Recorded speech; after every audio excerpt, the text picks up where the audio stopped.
Bonjour à tous and welcome to Learn French with Vincent, and this is Unité 10, Leçon H. And in this lesson we'll see together le participe présent, okay? And so, well, this video will be divided in two parts. The first one, when do we use it? So, l'emploi, okay? And the second part, how do we make it? So, la formation, all right? So, we'll first start with the l'emploi. So, how do we, or when do we use this participe présent? One of the first and most common way to use le participe présent is to construct what we call le gérondif. And then le gérondif, normally you will write it or you will construct it with la préposition en, like that, and you will put your participe présent form, so the form that we'll discover in this video, okay? And the idea of this gérondif is just to express two actions, so des actions simultanées, so two things are taking place at the same time, okay? So you've got this gérondif form that you can use to express this thing. For instance, il marche en écoutant de la musique. Okay, so it's in red, this écoutant, just to show you that this is what we call le participe présent here. So first you get this en and then écoutant. So il marche, marcher is to walk, so he's walking. En écoutant, okay, and remember, so if we use this gérondif form, as I said, we want to express the fact that two things are happening at the same time. Écouter is to listen, okay, so il marche, he's walking, and he's listening to some music, so il écoute de la musique. And in that case, well, you use en écoutant, and then you want to express the fact that it's happening at the same time. Il marche en écoutant de la musique. Alright, so that's the first use of this gérondif form. The second use is, of course, to use or to express two actions, donc des actions simultanées, but then in that case it's possible to write or to construct that without this preposition en, but keep in mind that it's in most of the cases you will use these structures when you write, principalement à l'écrit, okay? Normally, if you want to use it orally, you will use this gérondif form, so the form that we saw previously, okay?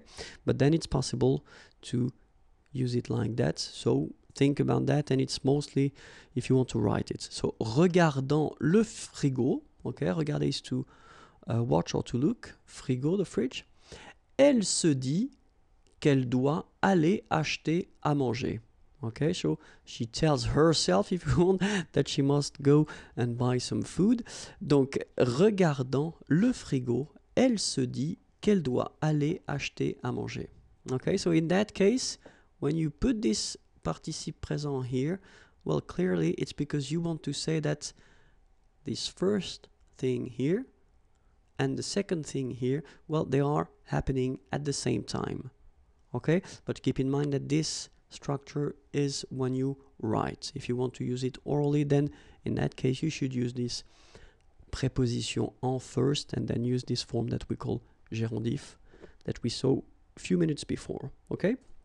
And then the last use of this participe présent is if you want pour remplacer une subordonnée relative. Okay, so we saw previously les pronoms relatifs. Okay, so if you don't know what une subordonnée relative is, I definitely advise you to try to find les pronoms relatifs, and it will be more clear. And so we can, take this example like with qui.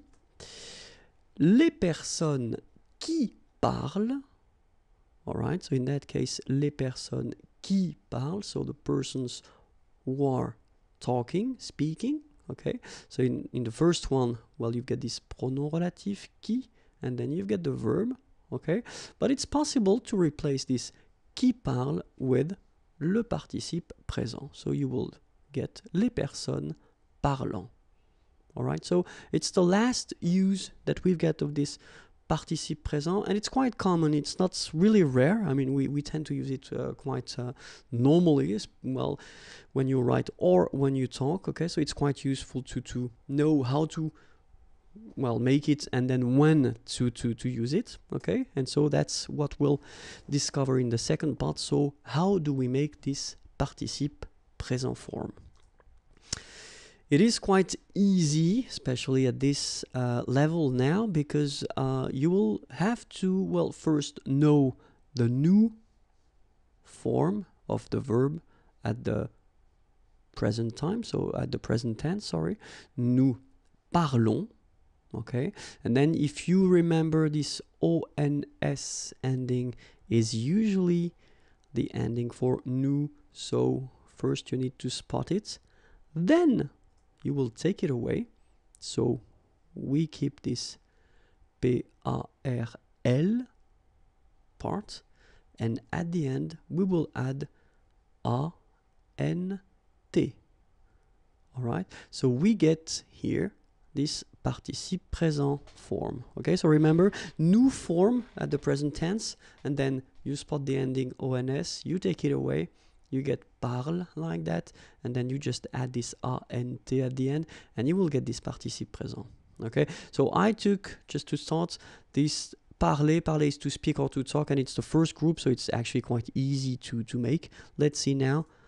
Second group, finir, to finish or to end, and so we get nous finissons, remember, the new form of the present tense, nous finissons, and it's exactly the same rule, so you spot or you try to find the ending here, it's ONS, okay?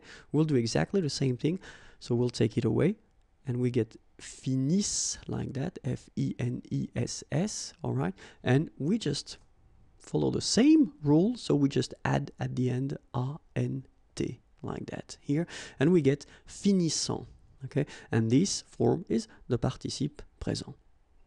Okay, let's see now a verb from the third group. So normally third group, you know, just we've got the irregular verbs. So of course it's quite interesting to have a look at them. And then I just took the verb prendre. Prendre is to take, and then we get the form nous prenons. Okay, nous prenons, exactly the same thing. So we spot this ONS, so the ending, we take it away, and we get P-R-E-N, and after that we just add this A-N-T ending, and we get prenant. Alright, so it's actually quite easy to make, especially if you master quite well the present tense. Normally at this level, you should. Okay, so let's see. Nous parlons, so you get parle, and participe présent, parlant. Nous finissons, finisse, and then you will get finissant. Then nous prenons, prenne, prenant. All right, but then of course, you know now French language, and we've got exceptions. But the good thing is that we've got only 3 exceptions. The first one is être, and it will give you étant. So étant will be the participe présent form of être. Être is to be. And then avoir, of course, to have, and you will get ayant. Okay, ayant will be the participe présent form of avoir. And the last one will be savoir. Savoir is to know, and we will get sachant. Okay, sachant.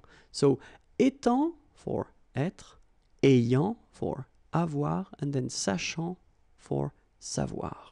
Okay, and well, this is it for le participe présent. If you want more videos, then youtube.com/imagier, and the website is here, imagier.net.